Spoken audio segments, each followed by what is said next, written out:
오랜만에 교회 예배 섰습니다. 혹시 갈매길을 아시는지요? 네, 많이들 걸어보셨을 거고 또 그것이 얼마나 좋고 또 행복한 여행이 되는지 여러분들 아실 겁니다. 실은 부산 전 지역을 도보로 갈 수 있는 길, 그 중에 아름다움과 또 운동이 될 만한 도보 코스를 정해서 갈매길이라고 코스를 정해서 인증도 받고 사진도 찍고 하는 그런 프로그램을 말합니다. 꽤 오래전에 희찬이 엄마랑 집에서부터 걷는 영도길, 갈매길 코스를 한번 걸어봤는데요.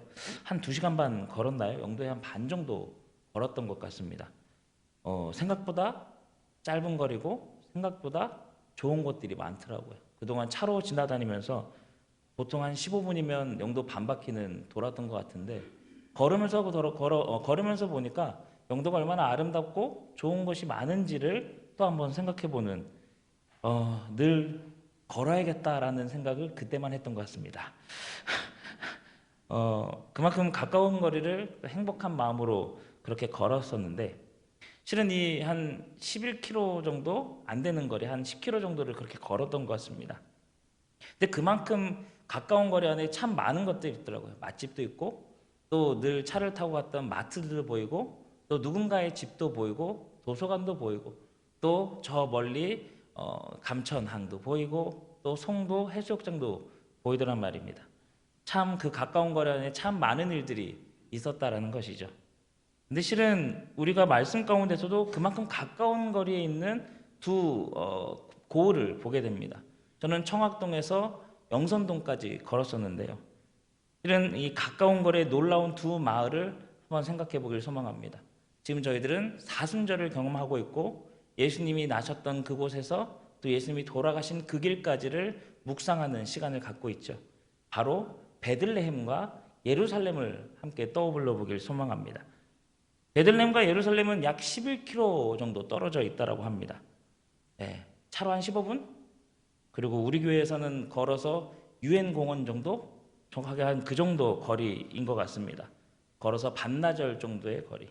근데 이 놀라운 그 길을 위해서 베들레헴에서 태어나시고 예루살렘에서 돌아가시는 그 길을 걷기 위하여 예수님은 무려 33회 이상을 살아내셨다는 것이죠.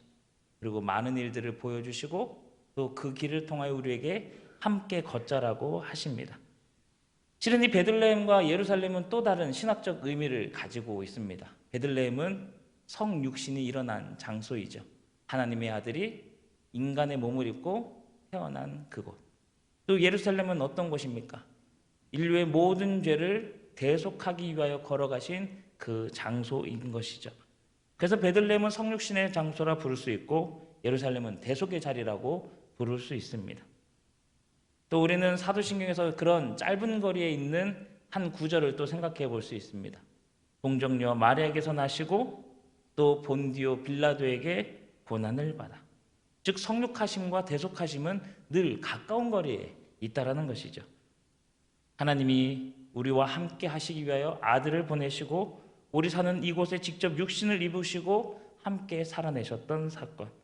또 그 죄 없으신 하나님의 어린 양이 우리의 죄를 구원하시기 위하여 목숨을 다하신 것. 신께서 인간으로 성육심 하심과 또 십자가를 통하여 우리 죄를 대속하시는 그 자리가 매우 가깝고도 또 동일한 의미를 지니고 있다 생각할 수 있는 것입니다. 실은 신약 성경은 이 성육신과 대속이라는 이 주제를 시종일관 우리에게 보여주고 있습니다.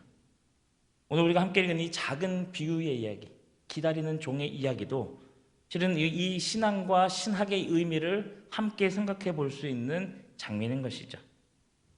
오늘 본문은 예수님이 제자들에게 전하는 비유의 이야기입니다. 주인을 기다리고 있던 종들, 또 그들에게 다가오는 주인에게 초점을 맞추고 있는 것이죠.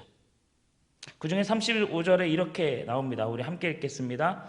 허리에 띠를 띠고 등불을 켜고 서 있으라. 예수님께서 제자들에게 이렇게 말씀하시는 겁니다.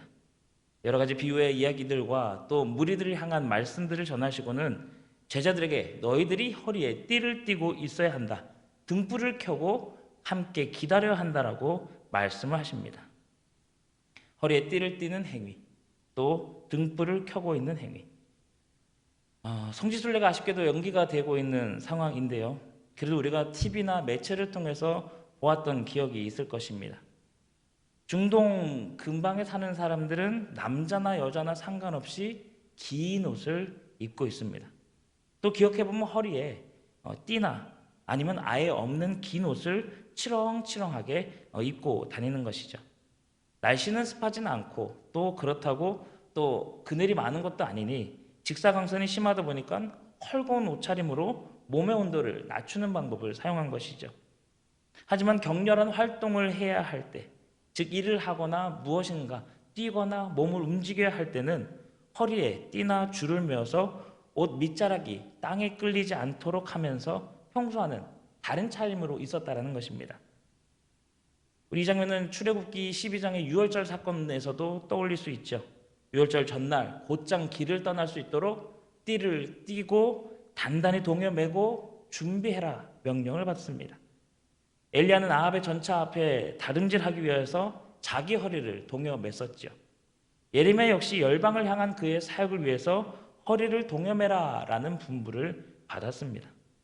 즉 예수님이 살던 당시에 모든 띠를 띠는 행위는 육체적으로 일을 해야 하는 사람들의 모습이었던 것이죠.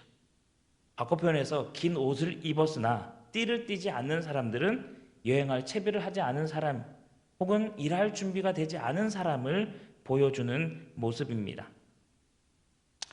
언젠가 누가 여행을 다녀오면서 저한테 벨트를 선물해 주었는데 아마도 열심히 벨트를 매고 타협을 잘 해라 라는 의미까지는 아닐지라도 아무튼 선물을 받았던 기억이 있습니다.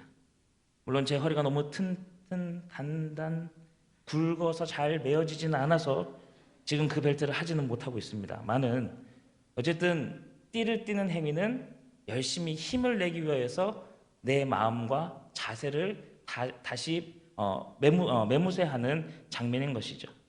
또 등불을 켜라라는 이야기는 우리가 이렇게 생각해 봤으면 좋겠습니다. 연탄불을 꺼트린 적이 우리가 없듯이 지금은 연탄을 사용하는 곳이 이제는 많이 없다라고 합니다. 아직도 뭐 저기 부전동이나 이런 곳은 연탄을 떼는 곳이 있다라고는 하지만 그래도 저희들이 연탄을 떼본 기억들이 있지 않습니까? 불 꺼트리지 않기 위해서 밤에 한 번씩은 일어나야 하는 상황들. 왜? 그것이 꺼지는 순간 모든 가족들이 위험에 처할 수도 있고요. 가스나 혹은 추워서 덜덜 떠는 그런 상황들을 맞이하기 때문에 우리가 등불을 켠다라는 것은 그만큼 무엇을 준비하며 기다리고 또 조심해야 함을 이야기합니다. 그래서 오늘 비유 속의 종은 밤이 길어도 언제나 등불을 켜두라는 분부를 받은 이야기를 전하고 있습니다. 여기서 이야기의 배경이 밤이어야 하는 그런 이유가 있습니다. 실은 오늘 주인이 어디를 가고 있습니까? 혼인집에 갔습니다. 혼인잔치는 보통 밤 1경부터 즉 저녁 6시부터 혼인잔치가 시작이 됩니다. 밤에 벌어지는 혼인잔치로 해요 주인이 그 저녁에 나가게 되는 것이죠. 그리고 이제 예수님께서 그 밤에 주인이 나가 있는 상황 가운데 띠를 띠고 등불을 켜고 있어야 하는 이유를 예수님이 36절을 통하여 말씀하십니다. 36절에 너희는 마치 그 주인이 혼인집에서 돌아와 문을 두드리면 곧 열어주려고 기다리는 사람이 되라 라고 말씀하십니다. 근데 여기서 이상한 것이 있죠. 띠를 띠고 있는 것 종의 모습으로는 당연합니다. 근데 등불을 켜서 기다려야 한다.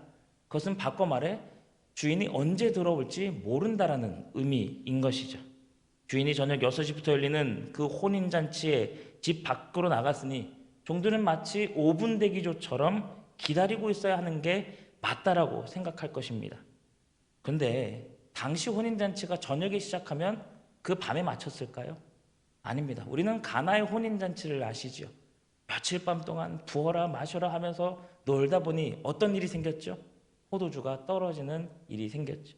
즉 혼인잔치는 하루의 저녁에 시작이 돼서 그 다음날 또 그 다음날 어떤 날은 일주일까지도 계속되었다고 합니다. 즉 오늘 주인이 저녁에 나갔으니 최소한 아침까지는 돌아오지 않을 것이라는 것이 종들의 지혜였을지도 모릅니다. 밤새도록 기뻐하고 축제를 벌여야 하는 혼인잔치에 간 주인이기 때문에. 근데 그런 가운데 등불을 켜면서까지 주인을 기다리는 것, 어찌 보면 나 아침에 돌아올 건데 밤새도록 나 돌아올 준비를 미리 해놔라 할 수 있는 마치 악독한 주인일지도 모르겠다 생각해 볼 수 있습니다. 하지만 오늘 본문을 잘 보면 아침에 돌아올 혹은 밤중에 갑작스레 주인을 기다리는 것이 아니라 혼인 잔치 중에 돌아올, 아직 잔치가 마쳐지지 않은 그 상태에서 주인이 반드시 올 것을 기대하고 기다리는 그런 접근을 해야 이 본문을 이해하기가 쉬울 것 같습니다. 바꿔 표현해 너희는 주인이 혼인집에서 밤중에 물러나 조용히 돌아올 것이니 문을 두드릴 때에 즉시 문을 열어주고 기대하고 기다리고 있어라 라고 표현해야 할 것입니다. 지금 혼인잔치에 간 주인이 잔치가 끝나기 전, 즉 파하기 전에 돌아온다는 의미인 것이죠.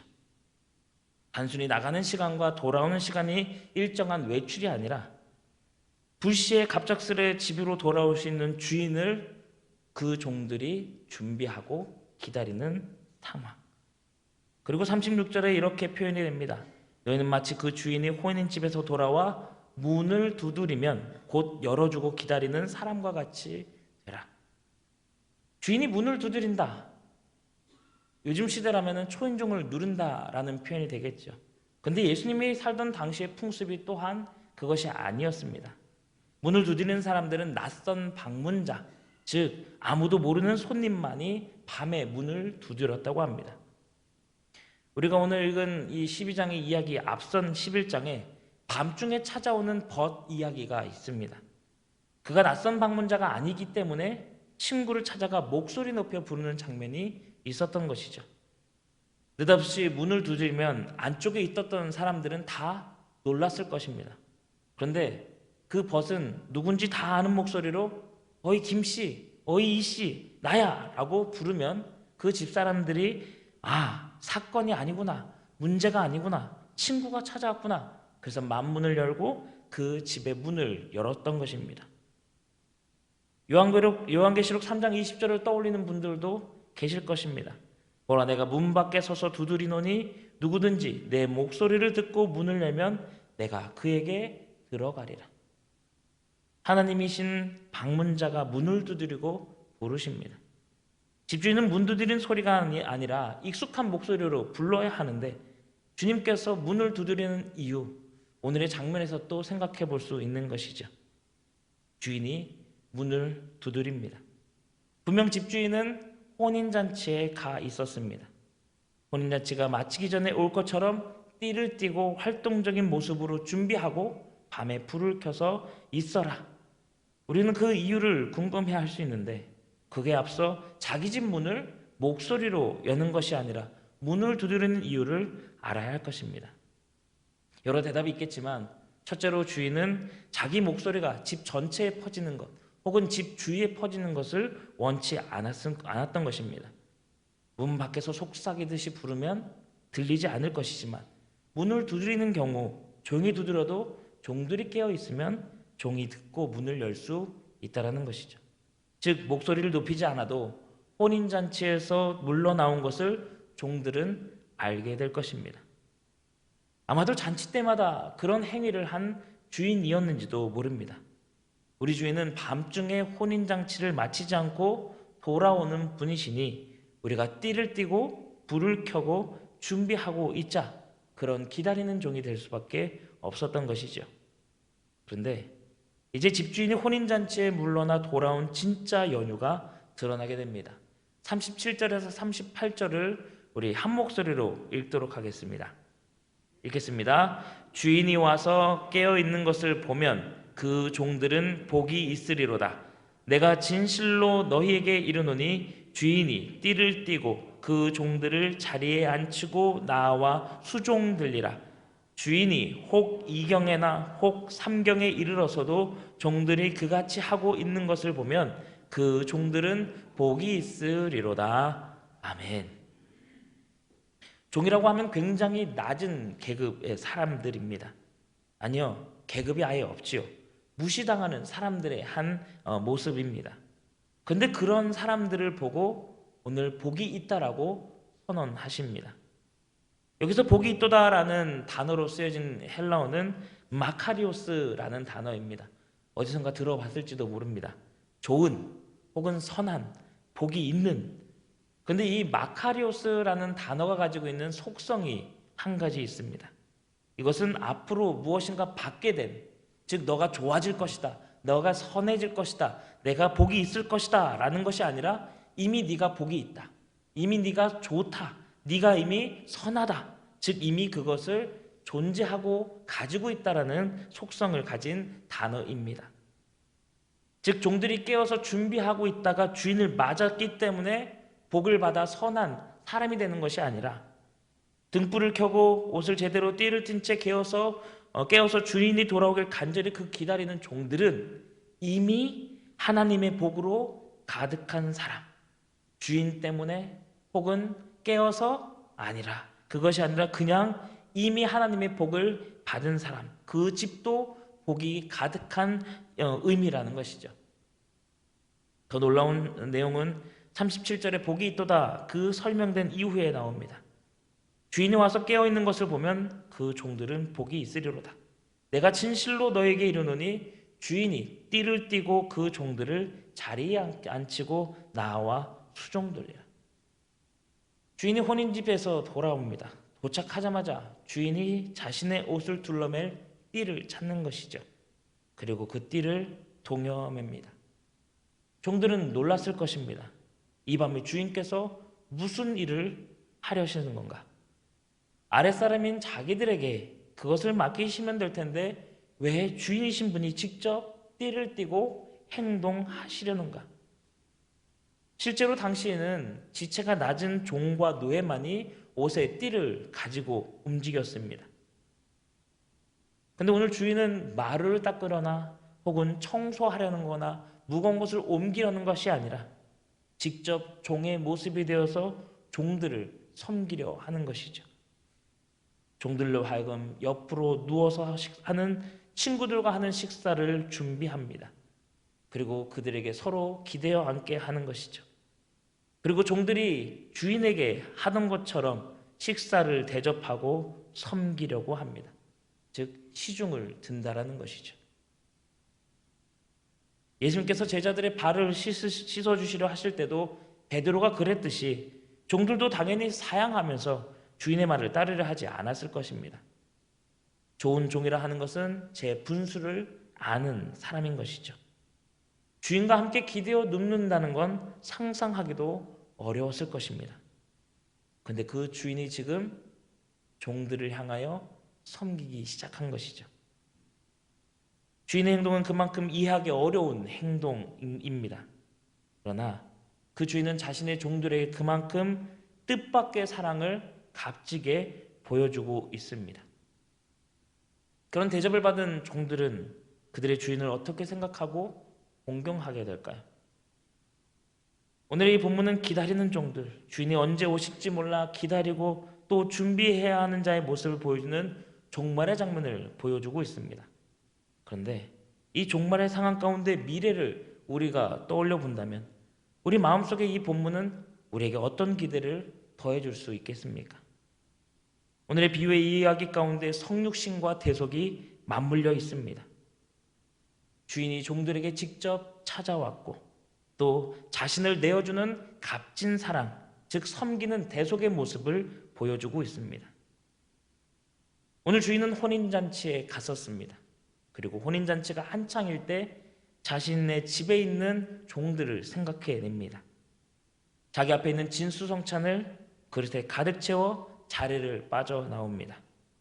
그리고 자신의 종들과 함께 혼인잔치에 참여하는 놀라운 의미, 즉 몸소 가지고 챙겨온 음식을 자신의 종들과 나누어 먹고 또 섬기고 시중드는 그 모습을 보여주시는 것이죠. 그것은 우리를 위해서, 나를 위해서 주님이 하신 일입니다. 누군가를 대신 보내지도 않았습니다. 음식을 싸들고 종들에게 전해주어라 시키지도 않았습니다.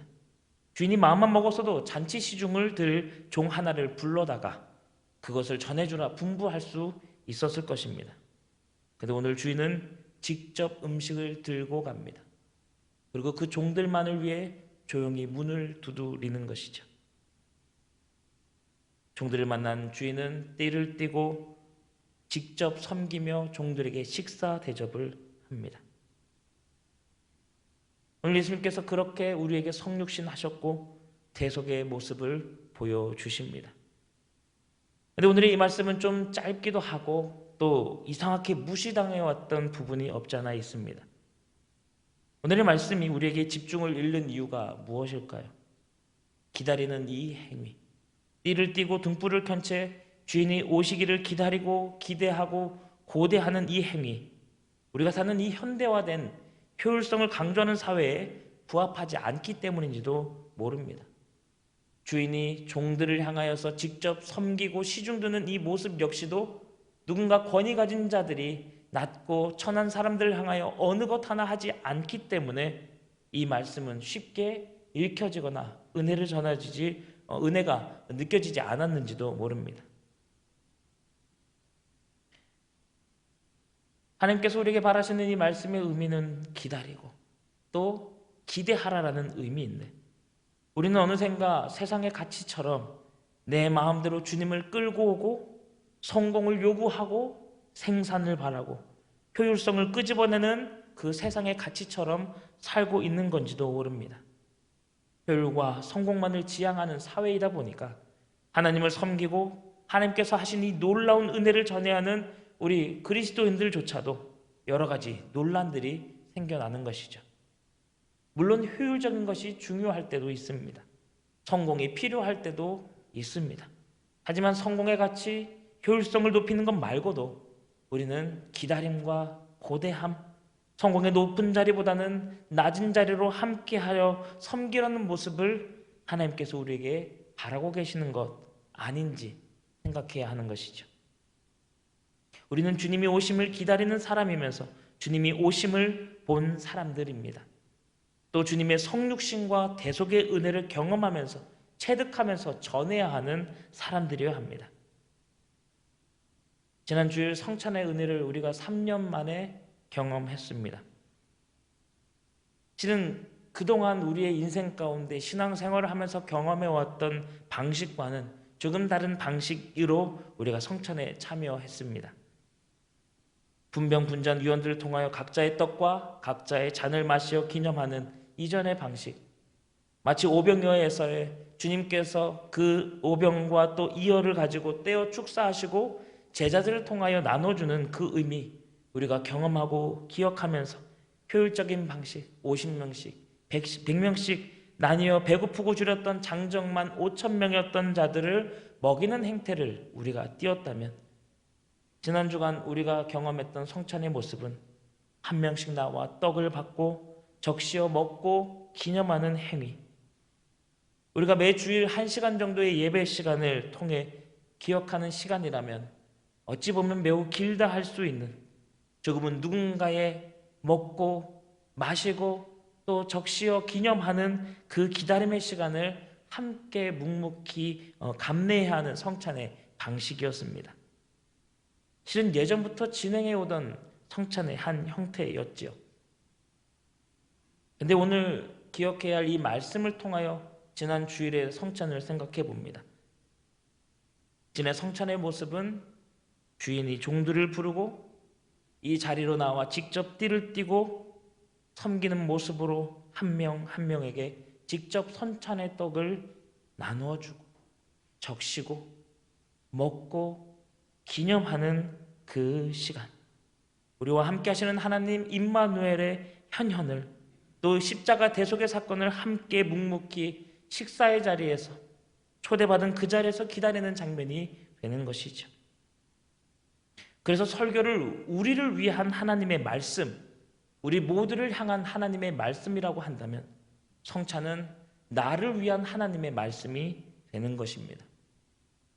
한 명씩 1대1로 진행되면서 주인이 나를 위하여 직접 띠를 띠고 섬기어 먹을 것을 마실 것, 또 그것을 나누어 주는 그 장면, 그 시간을 위해서라면 불을 켜고 밤 2경이라도 밤 3경이라도 깨어 기도하며 묵상하는 자들이 될 수 있는 장면인 것이죠. 오늘의 말씀이 종말의 기다림도 우리에게 기억하게 하는 말씀이지만 실제로 성례와도 매우 관련이 있는 구절이 되는 것입니다. 노예가 더 이상 노예가 되지 않고 사랑을 나누고 영광을 함께하는 동반자 되는 곳. 성찬의 자리는 사랑받는 사람들이 사랑을 베푸시는 그 이의 식탁 주위에 함께 앉는 곳입니다. 사랑받는 사람들이 사랑을 베푸시는 이해가 영광을 받으시고 그가 자기의 몸을 떼어 먹여주시는 곳, 그의 잔이 있는 음료를 적시어 주는 곳, 주님이 당신이 원하고 택하신 때에 이런 일을 이루실 것이기 때문에 깨어있는 이들, 등불을 켜고 있는 이들, 띠를 띠고 있는 이들이 되어서 세상이 배척하고 거부하는 이들도 함께 이 성찬의 신비를 경험하게 하시는 시간이 되어야 하는 것이죠. 그리고 그곳은 노예든 가진 자든 없는 자든 약한 자든 그들의 눈에서 눈물을 씻어주시고 하나님의 사랑을 맛보게 하시면서 그 고난을 잊게 하는 장면이 되는 것입니다. 기다리는 종들에게 베푸신 은혜가 되는 것이죠. 오늘 주인은 자신을 기다리는 종들에게 그 뜻밖의 사랑을 실천하셨습니다. 자신을 비우는 이 사랑들, 그 사랑을 경험하면서 이 종들은 얼마나 큰 자존감 또 그 사랑받음을 통하여 힘을 발휘할 수 있었을까요? 우리는 이제 어느 자리에 서 있습니까? 주님의 오심을 또 다시 오심을 기다리며 주님이 걸어가셨던 그 길을 묵묵히 묵상하는 사순절을 경험하고 있습니다. 그러나 그 가운데 우리는 그저 기다리는 종으로 남이 먹여주는 것 혹은 남이 주는 것만을 기다리고 입을 벌리고 서 있는 것은 아닙니까? 주님께서 우리에게 요구하시는 것은 내가 너희들에게 한 것처럼 너희들도 너희 다른 이들에게 이 사랑을 전하라 말씀하셨습니다. 물론 우리의 인생이 늘 고난 또 어두운 인생같이 보이는 그러나 살아내야만 하는 힘든 인생이지만 그럼에도 우리를 만나시는 이 성찬의 자리 또 기다리는 종들을 향하여 혼인잔치집에서 음식을 가져와 직접 섬기는 주인의 모습을 통하여 종말의 기다림은 바로 이런 것이겠구나. 성찬의 그 모습은 바로 이런 기쁨이겠구나. 우리의 소망, 다시 오실 주님을 기억하며 매번 매 순간 우리의 삶 가운데 기억하며 또 감격해야 하는 순간이 되어야 할 것입니다. 우리 모두 기다리는 종들이 되기를 소망합니다. 우리 모두 연약함 가운데서도 다른 이들을 향하여 나의 소중함을 내어놓는 섬김의 모습을 전하길 소망합니다. 우리에게 이미 사랑을 베푸신 주인이 계시기에 우리가 이미 섬김을 받은 그 경이로움을 경험하였기 때문에 미래에 다시 오실 주님을 배울 때 만날 그 영광스러운 사건을 미리 맛본 사람들이기 때문에 우리는 우리보다 연약하고 힘들고 또 가난한 자들을 향하여 복음을 들고 나가야 하는 사람들인 것입니다. 그래서 오늘의 말씀, 주인이 종들에게 오는 성육신의 장면과 십자가 대속의 장면을 우리가 기억하기를 다시 한번 소망합니다. 그것이 우리에게 또 다른 소망이 되기 때문입니다. 주님이 언제 오시기를 약속해 주신다면야 그 시간 맞춰 준비하면 좋을 것입니다. 오늘 이 주인도 혼인잔치집에 몇 시에 돌아온지 알 수 없습니다. 그것이 밤 1경 6시에서 10시 사이에 오시는지 아니면 밤 2경 10시에서 2시 사이에 오시는지 3경에 오시는지 알 수 없기에 그 종들은 기다리고 있었던 것입니다. 그러나 문을 두드리는 그 소리에 즉각 반응하였던 그것처럼 우리도 주님 오실 그 시간을 알 수 없기에 우리는 기대하고 기다리면서 또 깨어 기도하는 종들이 되어야 할 것입니다. 띠를 띠고 등불을 켜고 맡겨놓은 일을 잘 수행하며 기다리는 하나님의 백성들, 그들에게 복되다 말씀하신 것처럼 지금 우리에게도 복되다 말씀하십니다. 이미 주인의 사랑을 받았고 주님이 어디서건 우리를 기억하사 그 음식을 챙겨 오셨던 것처럼 또 찾아와 시중 들어주시는 사랑의 주인이시기 때문에 우리도 이미 복받은 사람들입니다. 주인은 혼인잔치 중에 종들을 생각했죠. 그러나 우리 주님께서는 태초부터 지금까지 우리를 생각하고 계십니다.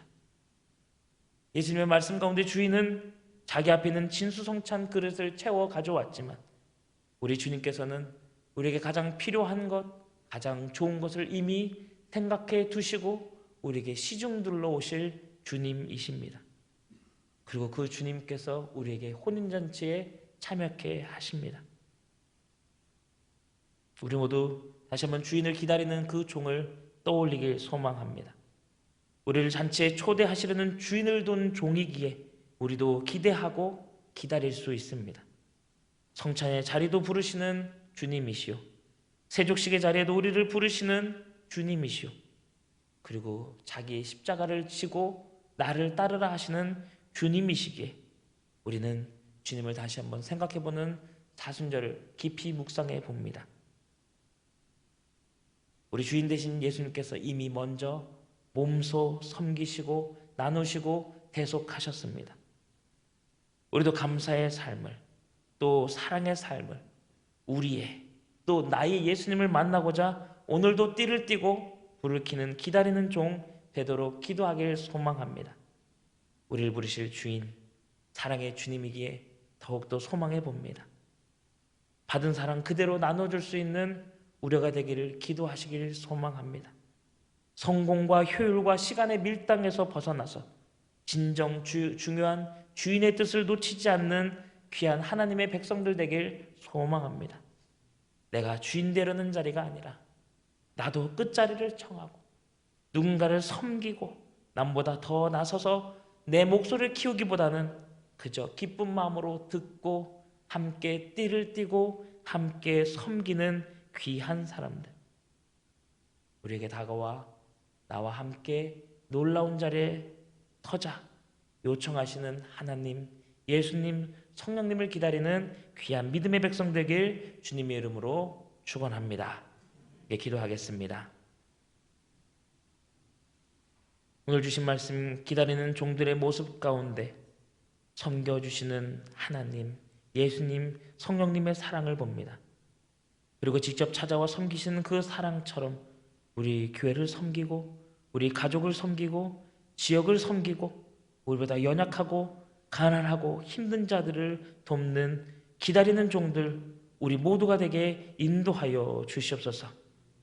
우리를 섬겨주시는 주인을 기억하며 또 성찬을 생각해 봅니다. 노예의 모습도 상관없이 주님의 떡을 받고 잔을 적시는 식탁에 함께 부르시는 주님이시기에 감사합니다. 기대합니다.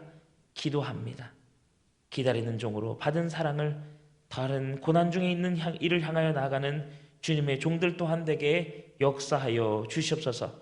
사순절 주님의 그 섬기심에 다시 감사드리며 예수님의 이름으로 기도드립니다. 아멘.